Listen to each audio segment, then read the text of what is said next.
Good evening, everyone. Just before we get started with our Committee of Adjustment meeting this evening, I'd like to just kind of go over the meeting's protocol for those watching at home or those applicants that will be hearing tonight. This evening, we have four applications on our agenda that we'll be going through. The first order of business will be for the committee members to declare any pecuniary interests or conflicts of interest with any of the applications that we have this evening. A request will be made for any deferrals or withdrawals of application on the agenda. Because we're doing this virtually, I will confirm with each applicant as they come into the meeting. I do know that we have a request to defer the first application, A3321 PC, again. So I'll bring that up at that point.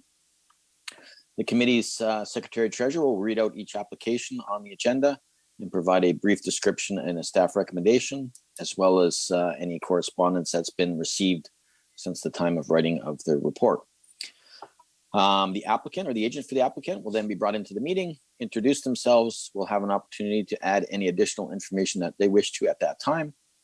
Members of the committee will then have the opportunity to ask the applicant any questions that they might have, followed by any members of the public that wish to speak to an application. To my knowledge, this evening, we don't have any requests for any of the applications for anyone in the public to present, but I will confirm that once we get started. Following all comments that are presented, the applicant will be offered some closing comments if they so desire. The committee will then present a decision in the form of a motion. The motion will be discussed and voted upon. The vote is tied, a motion will be defeated, and a new motion will be made until we have a decision. I will note that notices of decision will only be provided to those persons who have left their name and addresses with the Secretary Treasurer in the Planning Division. Please contact Chris Rome at chris.rome, R-O-O-M-E at portcolborne.ca, or they can leave a message at 905-835-2900, extension 205, immediately following the meeting. And it should also be noted that in order to be advised of any possible local planning appeal tribunal hearings, you must request to be sent a copy of the committee's decision. So with that, those are the protocols for this evening's meeting.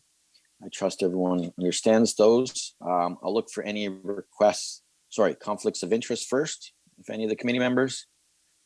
Not seeing any. I do know that we have a request to defer A3321 PC. I will just confirm that with Chris when we get started here, if that's still the case. Yes, that is correct. Very good. And because it was a request by the applicant, we don't need to make a motion to defer that. They've just simply asked to have that deferred. So with that being said, I will ask the secretary for the first application, please. Thank you, Mr. Chair. Our first application tonight is application B04-22-PC. And in the matter of the Planning Act RSO 1990 CP 13, section 53.1, and in the matter of the lands legally known as Lot 19, concession 2, in the city of Port Colborne, regional municipality of Niagara, located in the agricultural and agricultural residential zone, municipally known as 1305 Highway 3 East. And in the matter of an application by the agent Paul Fairman on behalf of the owner David Crawford for a lot boundary adjustment under section 53.1 of the Planning Act RSO 1990 CP 13, so as to permit the conveyance of part 2 having a lot frontage of 32.21 meters and a lot area of 1.054 hectares for a proposed lot addition to the abutting part 3. Part 1 will retain a lot frontage of 67.50 meters on Highway 3 with a lot area of 5,997 square meters for continued agricultural use. Planning staff has reviewed the reference application and offered the following comments. Notice was circulated to the public and the required agencies on January 24th, 2022, and as of today, the following has been received. From the Niagara region, regional staff is satisfied that the proposed consent application meets the intent of provincial and regional policies for lot creation in the agricultural area, subject to Part 2 and 3 being merged in title so that no new lot is created. From the drainage superintendent, a portion of this parcel is within the watershed of the Wignall Municipal Drain. The Wignall Municipal Drain is currently under the process of the completion of a new report. Through the new report, all the assessment schedules will be updated. Should the application for severance be granted prior to the completion of the new report, a drainage apportionment agreement will be required. The apportionment agreement can be completed either by the drainage superintendent or by an approved engineer at the cost of the applicant. The process must be completed by providing a copy of the deposited plan to the planning department along with the preferred method of apportionment, drainage superintendent or approved engineer. The planning department will then provide the required documents to the drainage superintendent to be processed. Typical timing for the agreement to be completed is 10 working days. The fire department and engineering department had no objections to the proposed application.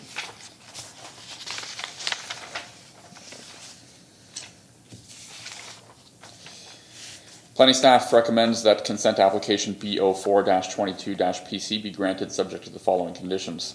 1, that a drainage apportionment agreement be completed by the city's drainage superintendent or by an approved engineer at the cost of the applicant. A copy of the deposited plan must be delivered to the drainage superintendent through the planning department for the apportionment agreement to be completed.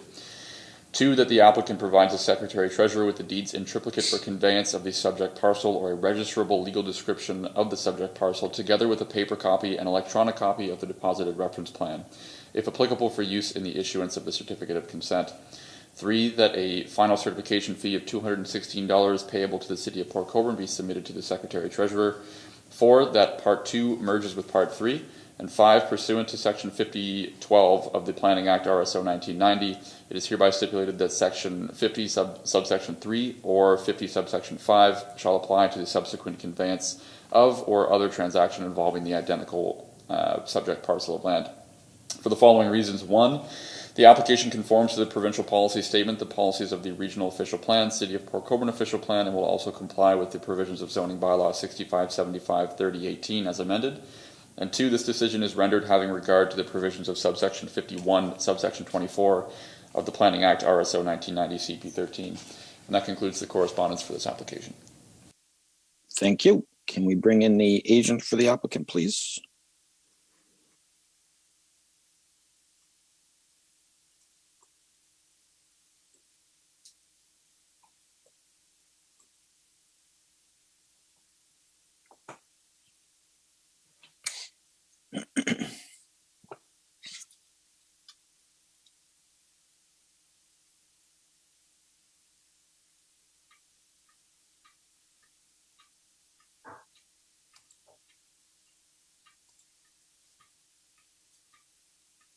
Good evening. This is Paul. Good evening. Just before you get started, you don't wish to defer your application this evening? No, we'd like to continue if possible, please. Very good. Is there anything further you'd like to add at this time? Not at present. I think Chris has covered it well. Thank you.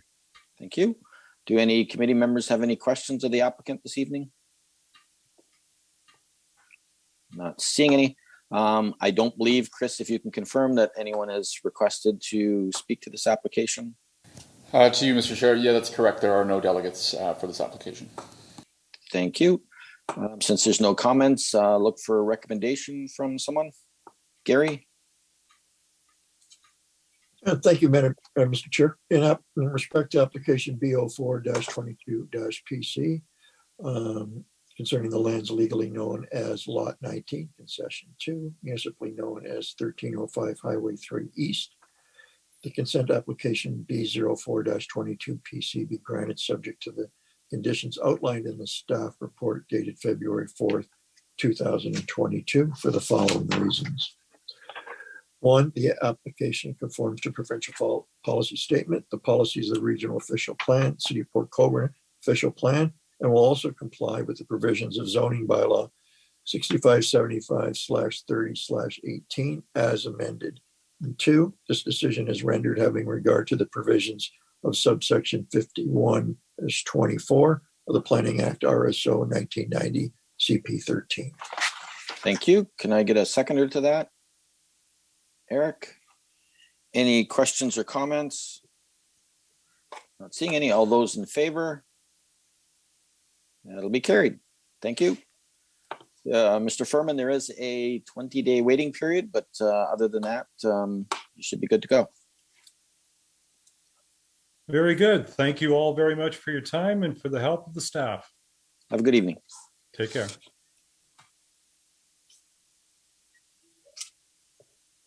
Mr. Secretary, the next application, please. Thank you, Mr. Chair. The next application is application A01-22-PC in the matter of the Planning Act RSO 1990 CP13 as amended in section 5.3C and G of the City of Port Colborne zoning bylaw 6575/3018 as amended, and in the matter of the lands illegally known as Part Lot 32 on Plan 792 in the City of Port Colborne, Regional Municipality of Niagara, located in the first density residential zone on the south side of Franklin Avenue.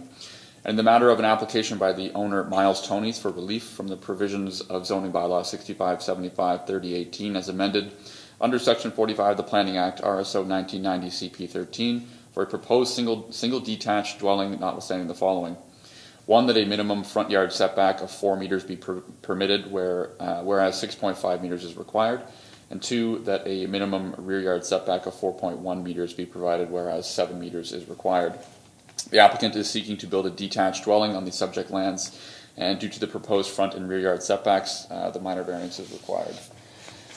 Planning staff has reviewed the reference application and offer the following comments. Notice was circulated to the public and the required agencies on January 28th, 2022, and as of today, the following has been received.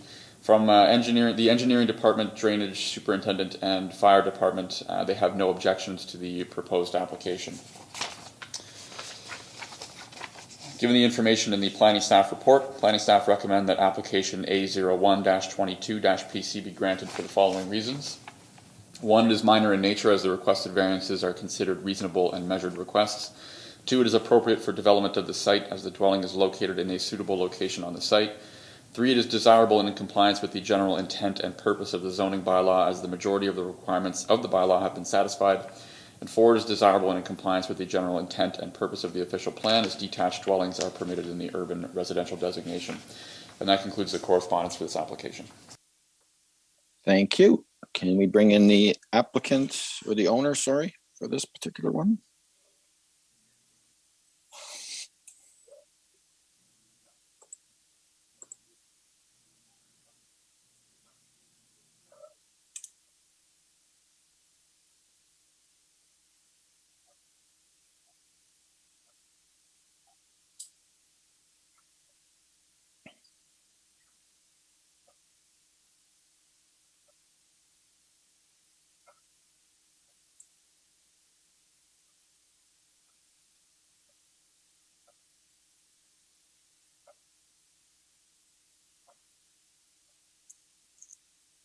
Mr. Tonys, if you're trying to speak, your mic is on mute.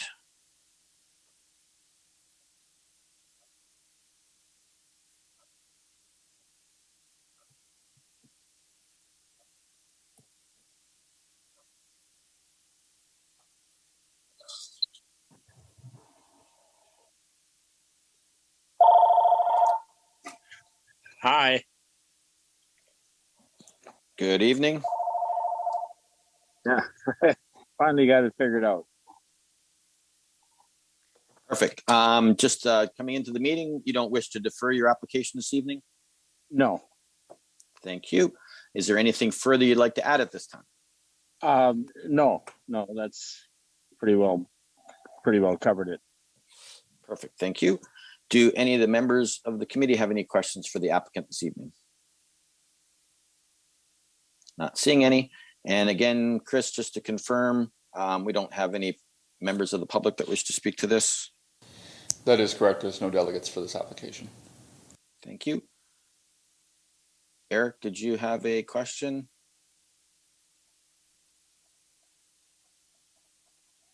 No, I don't think so. Thanks. Okay. Gary? Well, thank you, Mr. Chair. Just for the staff, Chris, this particular lot's been the subject of a consent recently, which was for a rather small lot historically, and given the neighborhood, other lot sizes. And now it's coming back for a variance to build a home on it. So is my understanding correct that the home now will face Knoll Street, and so the relief is for the Knoll Street side frontage and the rear yard that then will abut to the existing house that's there. Through you, Mr. Chair, to Member Bruno, that is correct. The way the dwelling is situated on the sketch indicates that it'll front onto Knoll Street, so we took that as the frontage, and the rear yard would be sort of closer to the Franklin side. The addressing for the dwelling will be assigned at the time of building permit.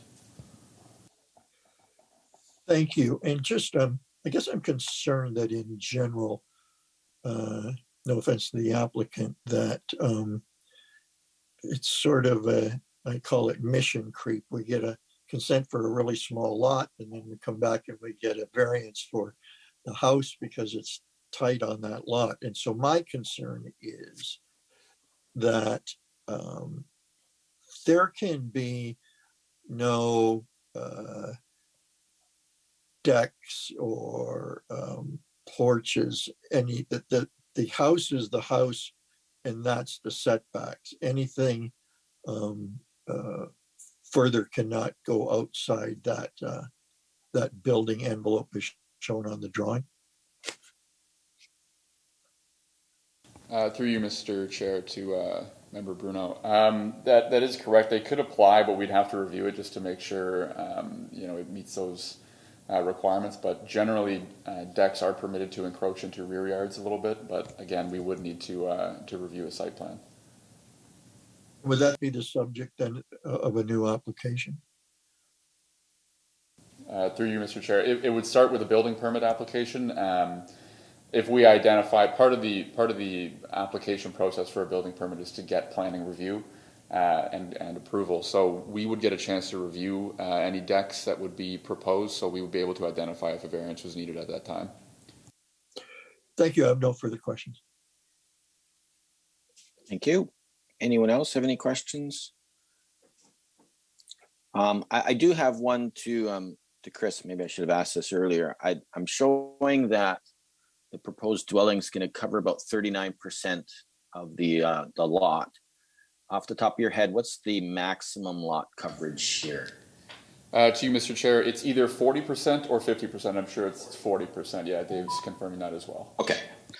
The only reason I bring it up, not so much of a concern here, is that just to the applicant, that if whoever buys this house or lives in this house, even to add a shed, even if it's a small size, typically people will put a 10 by 10 shed so it's under the building permit size. But to add even a shed in this particular case would put probably over that 40% threshold, which would also need a variance, just so you're aware to that.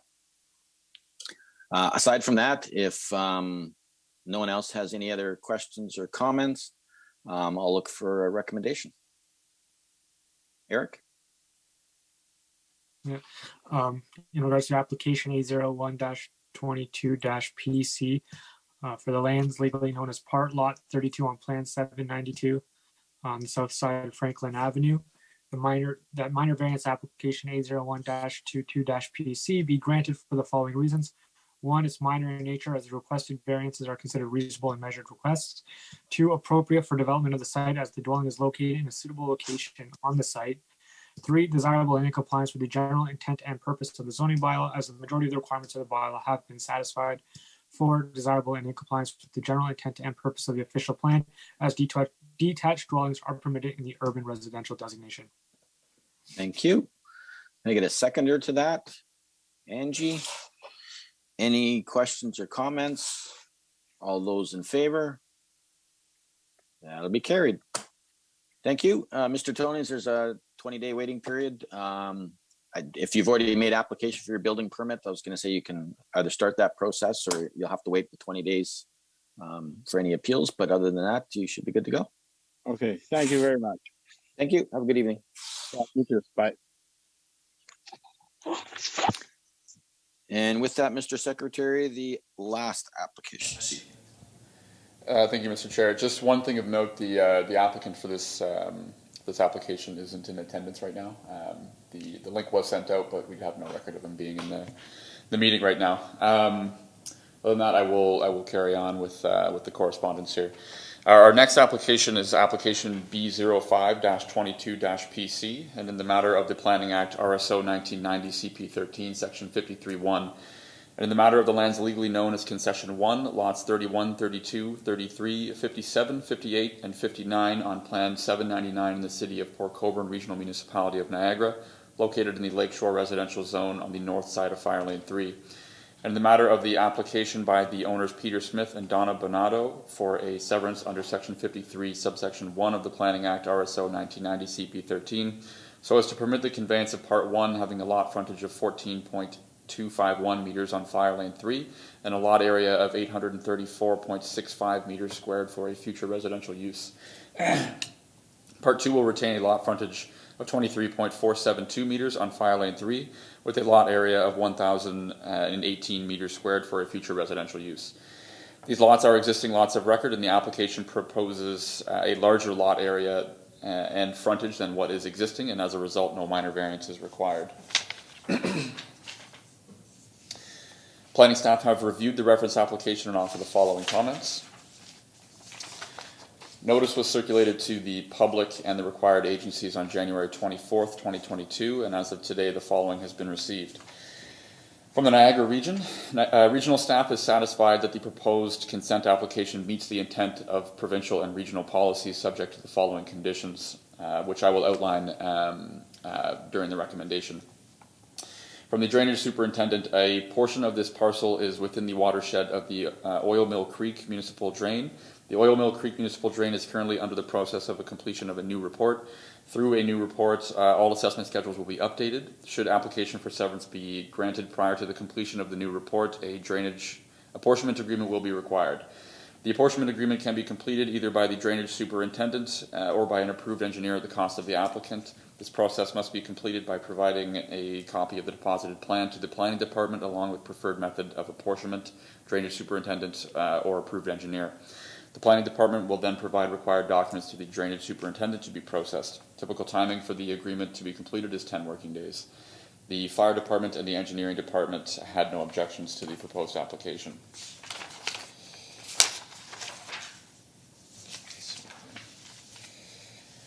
Given the information in the planning staff report, planning staff recommend application B05-22-PC be granted subject to the following conditions. 1, that a drainage apportionment agreement be completed by the city's drainage superintendent or by an approved engineer at the cost of the applicant. A copy of the deposited reference plan must be delivered to the drainage superintendent through the planning department for the apportionment agreement to be completed. 2, that the applicant provides the secretary treasurer with the deeds in triplicate for conveyance of the subject parcel or a registerable legal description of the subject parcel together with a paper copy and electronic copy of the deposited reference plan if applicable for use in the issuance of the certificate of consent. 3, that a final certification fee of $216 payable to the city of Port Colborne be submitted to the secretary treasurer. 4, that lots 33, 57, and part of lot 32 and 58 be merged in title to create part 2. And 5, that lot 31, 59, and part of lot 32 and 58 be merged in title to create part 1. 6, that the owner enter into a development agreement to implement the recommendations of the hydrogeological assessment prepared by Terra Dynamics Consulting, Inc. And 7, that a stage 1 and 2 archaeological assessments be completed by a licensed professional archaeologist in accordance with the Ontario Heritage Act and the standards and guidelines for consultant archaeologists. Required archaeological assessments shall be submitted to the province for review. No demolition, grading, or other soil disturbances shall take place on the property until the province has verified that required archaeological assessment reports have met licensing and resource conservation requirements.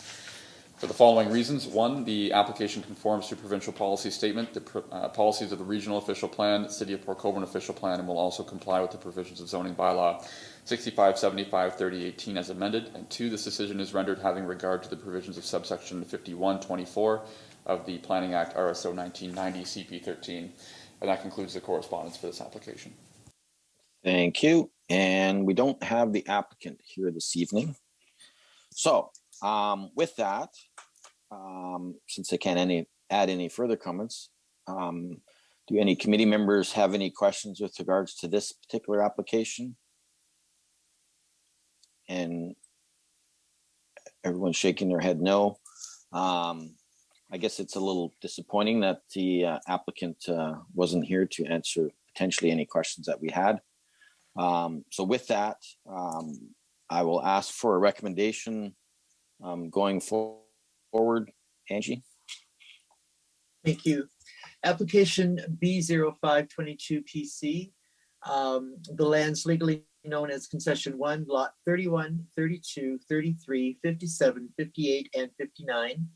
That the consent application B0522 PC be granted, subject to the conditions outlined in the staff report dated February 4th, 2022. For the following reasons. 1, the application conforms to the provincial policy statement, the policies of the regional official plan, the City of Port Colborne official plan, and will also comply with the provisions of the zoning bylaw 6575/30/18 as amended. 2, this decision is rendered having regard to the provisions of the subsection 5124 of the Planning Act RSO 1990 CP 13. Thank you. Can I get a seconder to that? Donna, any questions or comments with regards to the motion on the floor? Not seeing any. All those in favor? Opposed? That'll be carried. Thank you. Just moving on to our agenda now. Is there any other business? Gary. Chris, understand we're having a replacement for you. And I didn't, in the notice that came out at the city, I didn't know whether, I thought that the individual had started already, but do you have an update on that? Yeah, through you, Mr. Chair, to Member Bruno. Yes, we do have a new Secretary Treasurer starting. Her name is Samantha, and she will be starting with us February 22nd. At a bit of a limited capacity at first. She is just finishing up school, so she'll be here, I think 3 days a week is what we've established until May, I believe. Till May, yeah. And then she'll be full-time after May. Sorry, I should include that. Yeah. Great, thanks, Chris. Thank you. I was going to bring up the same. So with that, if no one's got anything else, I know Eric shared some information about some of the changes to the Planning Act recently about conditions on severances being 2 years now to meet conditions. So I'm sure that will help out some individuals out there with regards to meeting some of those longer term ones. Eric? Another interesting change is that remnant parcels can now get a certificate of consent. I'm not sure exactly how that a final certificate, sorry. And so when two parcels, sometimes you know how like an abutting parcel, the owner will have it and they'll have the ownership will be in both their names. So the parcel will merge. This is one apparently being able to get this final certificate is a way to prevent that from happening on the remnant parcel. Chris, I'm not sure if maybe you can elaborate a little bit better than I did, but that's my understanding of that one. There's just something else that's kind of interesting about what some of the new laws that have come into effect. Yeah, through you, Mr. Chair. We can look into that a little bit further. We haven't done a deep dive into these new updates yet, so we can do a little bit more information seeking and get you guys some more information there. Just to that point, I'm going to assume that if that's the case, there's a fee that they have to submit now of $216 for the final certification of the severed lot. I'm assuming there'd be an additional fee if they wanted to do a certificate for the retained lot. So that's maybe something that we'd have to add as a condition going forward if that's the case. To you, Mr. Chair, yeah, I would agree with that. I think the committee, if that's the direction that we would be heading, condition would be good there. It is in our fee bylaw as well, so it is covered. If someone wants to come in and ask just for a certificate, I'm not sure why exactly, but if we missed it for any whatever reason, it's covered through that. Okay. Very good. I don't have anything else unless someone else has something else.